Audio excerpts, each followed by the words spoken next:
સર્વે સંતુ નિરામયા સર્વે ભદ્રાણિ પશ્યન્તુ મા કશ્ચિદ દુઃખભાગ ભવેत्. ઓમ શાંતિ શાંતિ શાંતિ. દ્વારકાધીશ કી જય. જગન્નાથ ભગવાન કી જય. શ્રી રામચંદ્ર ભગવાન કી જય. શ્રી સ્વામિનારાયણ ભગવાન કી જય. શ્રી વિઘ્ન વિનાયક દેવ કી જય. શ્રી કૃષ્ણ દેવ કી જય. શ્રી અંબે માત કી જય. भगवान के दरबार में तो तब जाया जाता है जब वो बुलाते हैं. तो आज मैं बहुत बड़ा सौभाग्यशाली हूँ कि भगवान के दर्शन हुए और आज का दिन भी बहुत अच्छा है, रथ यात्रा. और इससे भी बड़ा सौभाग्य आप सबका भी मुझे दर्शन हो गया. આપણા ભગવાન બહુ અદભુત રાધા કૃષ્ણદેવ માતાજી રામચંદ્ર ભગવાન આખા જગતને એ હાચવે છે, બધાને હાચવે. અને આપણા ભગવાનને સરસ મજાના કાને કાને થાળ ધરાવે, વાંકા ધરાવે, આપણા ઠાકોરજીને સારી રીતે હાચવે એવા ભૂદેવના ચરણોમાં વંદન કરું છું. તથા રાજેશભાઈ તથા આપ સૌને મારા વંદન કરી. જય સ્વામિનારાયણ. જય સ્વામિનારાયણ. જય શ્રી કૃષ્ણ. જય શ્રી કૃષ્ણ. જય હનુમાન. જય હનુમાન. પૂજ્ય દાદાની યાદ આવે મહાન સંત પુરુષ કૃષ્ણશંકર શાસ્ત્રી મહારાજ. એને દાદા તરીકે ઓળખતા હતા. આપણા ગુજરાતમાં દાદા શબ્દ છે લાડનું નામ છે. લાડનું આપણને જે જન્મ આપે એને પપ્પા કહેવાય, જેનાથી આપણો જન્મ થાય. મા અને બાપ કહેવાય. પણ બાપાના બાપા હોય એને દાદા કહેવાય.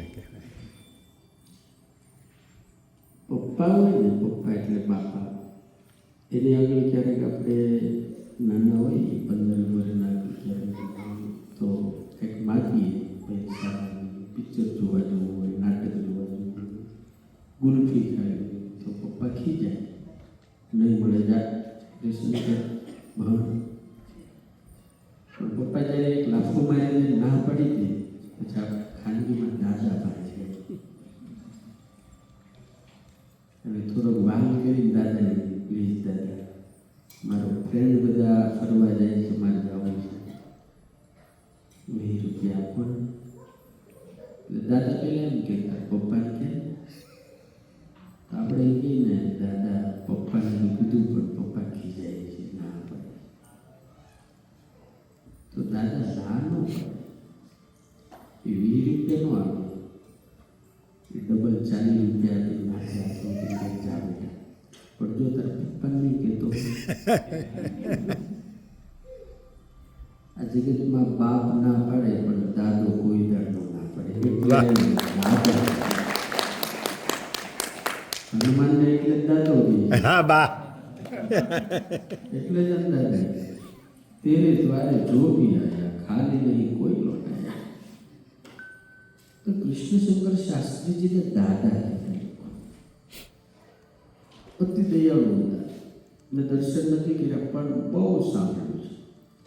ગીતાજીની અંદર જે સ્થિત પ્રજ્ઞના લક્ષણો જેમ ભગવાને કીધા એ સ્થિત પ્રજ્ઞના લક્ષણો પ્રમાણે સંપૂર્ણ જો જીવન હોય તો પૂજ્ય દાદાનું હતું. એટલે છોકરાનો એક્સિડન્ટ થઈ જાય, ભાગવત કથા કરતા હોય, તાર મૂકે અને એટલું જ કહે કે બપોર પછી બીજા વખત કથા કરશે, કાલે પાછો આવી જશે. એક જ છોકરો એક્સિડન્ટમાં યુવા જેના માટે આખી સંસ્થા તૈયાર છે. જો પોતાનું ભવિષ્ય કયા બાપને દુઃખ અગ્નિ સંસ્કાર કરીને બીજા દાડે પાછા હવારે હાસ્પિટલ બની જાય. જગતને આશ્ચર્ય થાય. પત્રકારોએ પૂછ્યું કે આમ કે મારા ઘરનો મહેમાન હતો, ભગવાનને મોકલ્યો હતો, મારી જવાબદારી હતી, મારી ફરજ હતી. એને જગતના પ્લેટફોર્મ સુધી વળાવવા છે. જગતનું પ્લેટફોર્મ એટલે સમસાર છે. એનો હતો, એને લઈ લીધો. મારું જે કર્તવ્ય તમે પૂરું કરી દીધું. અબ મેરા કર્તવ્ય કથા કરના વહી મેરા કર્તવ્ય.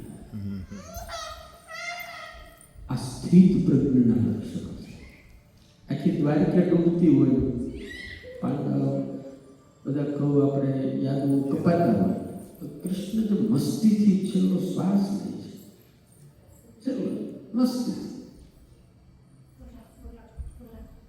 થોડાક બાકી રહી જાય તો મહાભારતમાં લખ્યું ભગવાને પોતે તલવાર શસ્ત્ર લઈને કાઢી નાખે. તમે તમારી બધા જતા રહો. પોતે સર્જન કરેલાનો પોતાની નજર સામે વિનાશ થાય તે છતાં જરાય મોટાની રેખા ન બદલાય. એને સ્થિત પ્રજ્ઞ કહેવાય. ભગવાન તો ભગવાન છે, એને તો લીલા માત્ર છે, પણ આ જગતમાં જીવનારા મારીને તમારી જીવા.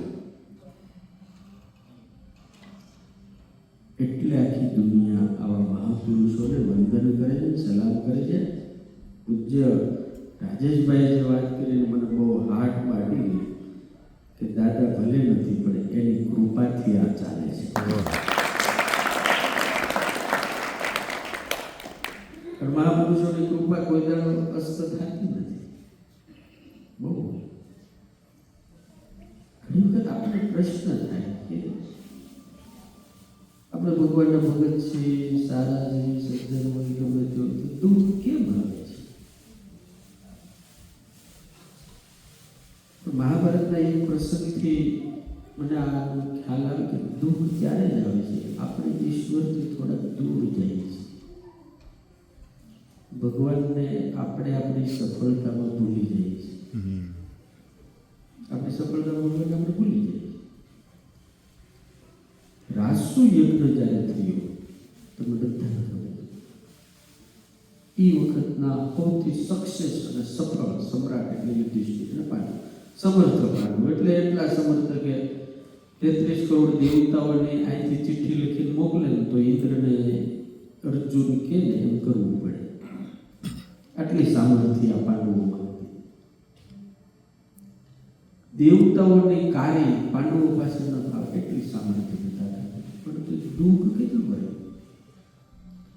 તો તમને બધાને ખબર છે મહાભારતની કથાને કે ભગવાન કૃષ્ણ રાસયજ્ઞમાં ગયા અને જ્યારે દ્વારિકા જતા હતા ત્યારે યુધિષ્ઠિરને એટલું કહેતા ગયેલા કે ચોપાટ રમી અને જુગાર રમવું સજ્જન માણસનું લક્ષણ નથી. સાચું દાદા? ખબર હતી અને આ ટેવ છે, વ્યસન છે, આ ન કરે, પણ એમનો શોખ બહુ હતો અને માસ્ટર હતો. યુધિષ્ઠિર એટલે રમવા માસ્ટર કોઈ હારે જ નહીં, પણ ઓલી સફળતા માથા ઉપર ચડી ગઈ. હજારો વર્ષથી આટલો સક્સેસ અને સફળ સમ્રાટ માત્ર યુધિષ્ઠિર. આખા ભારત વર્ષ, એ વખતનું ભારત અત્યારનું ભારત નહીં હોય. ભારતની આખા દુનિયા ઉપર એને વિજય કર્યો, રાષ્ટ્રીય કર્યો. કૃષ્ણ જ્યાં બ્રહ્મ દેવતાઓ અને ઋષિઓના પગ ધોતા હોય તો વિચાર તો કરો યાર, રાજા કેવો હોય છે. કૃષ્ણ જ્યાં પગ ધોય, કૃષ્ણ જ્યાં પતરાવાળા ઉઠાવતા હોય, એ યજ્ઞ કેવો થયો છે. પછી તો દુર્યોધનનું અપમાન ને પછી જુગટું રમવા માટે આપણને બધા મહાભારતનો પ્રસંગ ખબર છે. હવે 4 જણા બેઠા છે: દુર્યોધન, શકુની, કર્ણ અને દુશાસન. અને આ બાજુ 5 ભાઈઓ છે. આખી સભા કરે યુધિષ્ઠિર, આપણે ભીષ્મ બધા. હવે શરતો આ લોકો કરે, બોલ્યા લોકો તેને સાક્ષી છે. ખાલી ઉપર જે બેઠા તો સાક્ષી છે, શરતો આ લોકો કરે છે.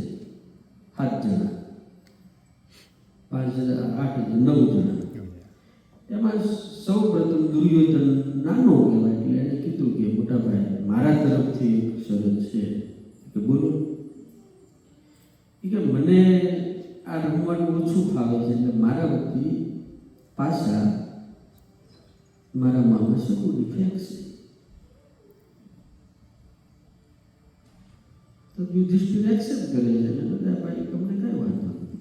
પછી બીજું કહે છે કે ચાલ પણ એ જ ચાલશે, કઈ વાંધો નહીં.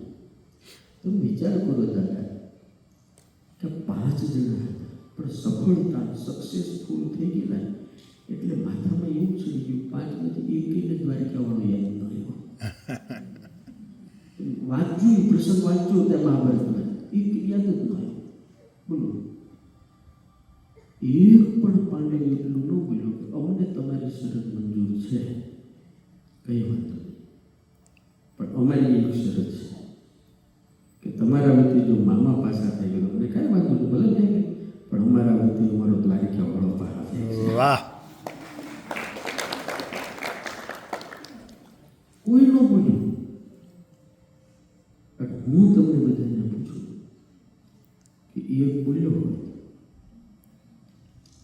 અને દ્વારિકાવાળો પાસે આપણે પર બેઠો તો કરોડ સુકોની આવે તો કોઈના બાપની તાકાત છે ઠાકોરને હરાવી કે યાર ના.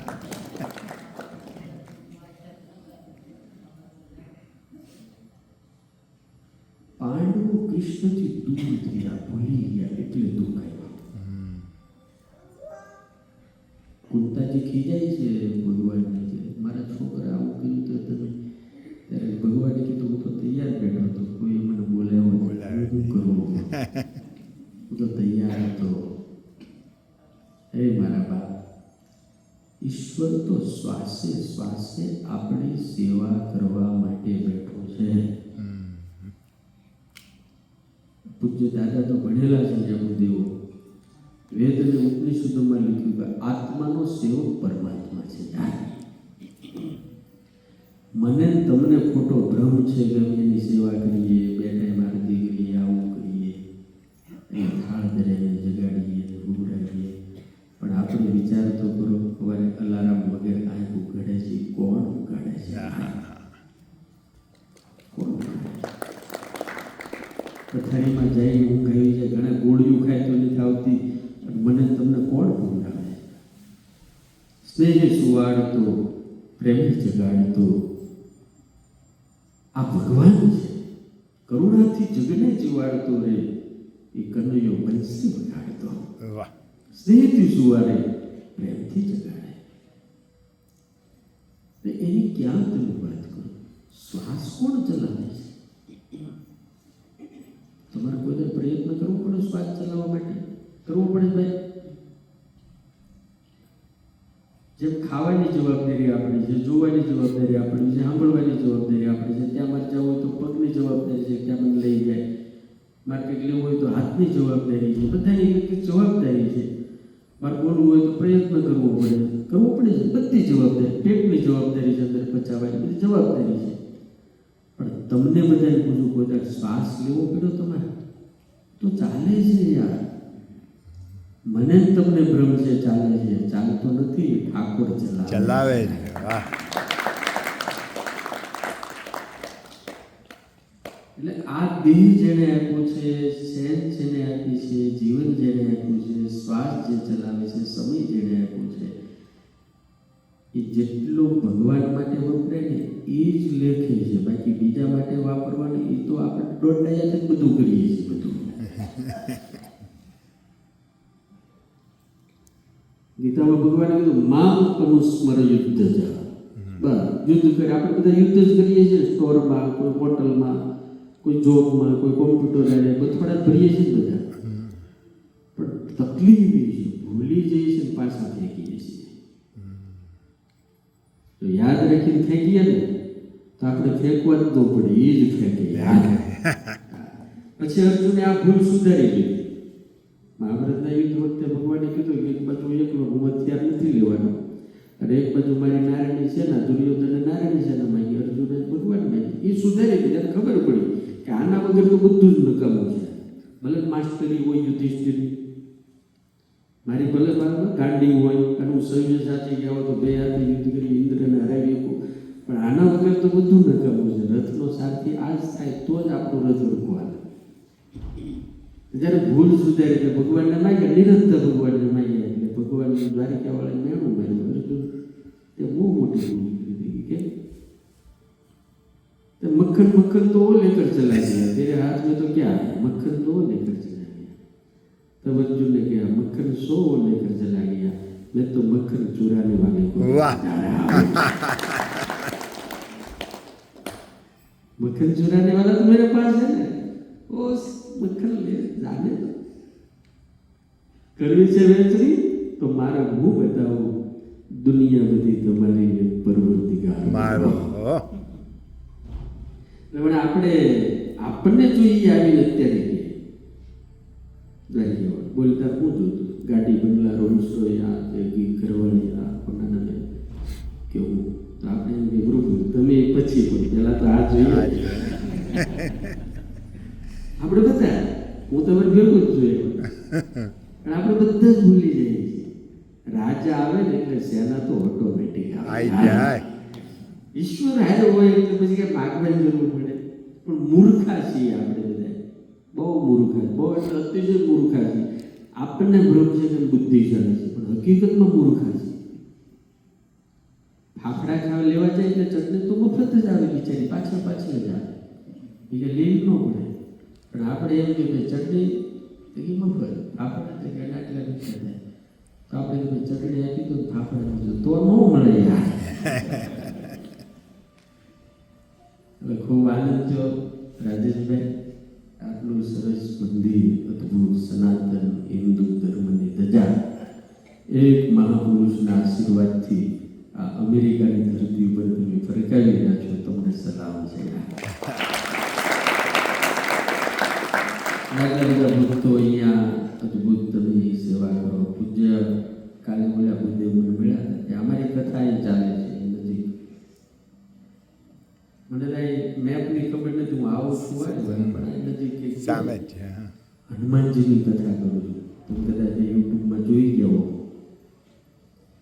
અત્યાર સુધી ભાગવતની કથા સંતો કરતા હતા, રામાયણની કરતા હતા, મહાભારતની કરતા હતા, સત્સંગની. હનુમાન કથા કરવાની શરૂઆત ગુજરાતમાં મેં કરી. હનુમાનની કથા તમે યુટ્યુબમાં જુઓ, 70,000 જોઈને બેઠા હોય, લાખ લાખ માણસ લઈને. કારણ શું ખબર? દાદા હવનો હૈયા, વાહ. હનુમાન દાદો છે હવનો હૈયા. સ્વામિનારાયણના મંદિરે મળે, રામ મંદિરે મળે, કૃષ્ણ મંદિરે મળે, હવેલીમાં મળે, માતાજી મંદિરે મળે, મહાદેવના મંદિરે મળે, બધે મારા દાદો તો હોય જ. રામ દુવારે તુમ રખવારે હોતને આજ્ઞા बिना पैसा. जो वो जब जहाँ बैठता है ना वहाँ वो अकेला बैठता है.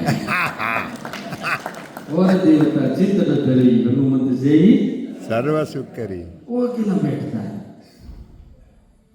तो आपने वो अकेला क्यों बैठता है? क्योंकि वो स्वयं राम का मंदिर है.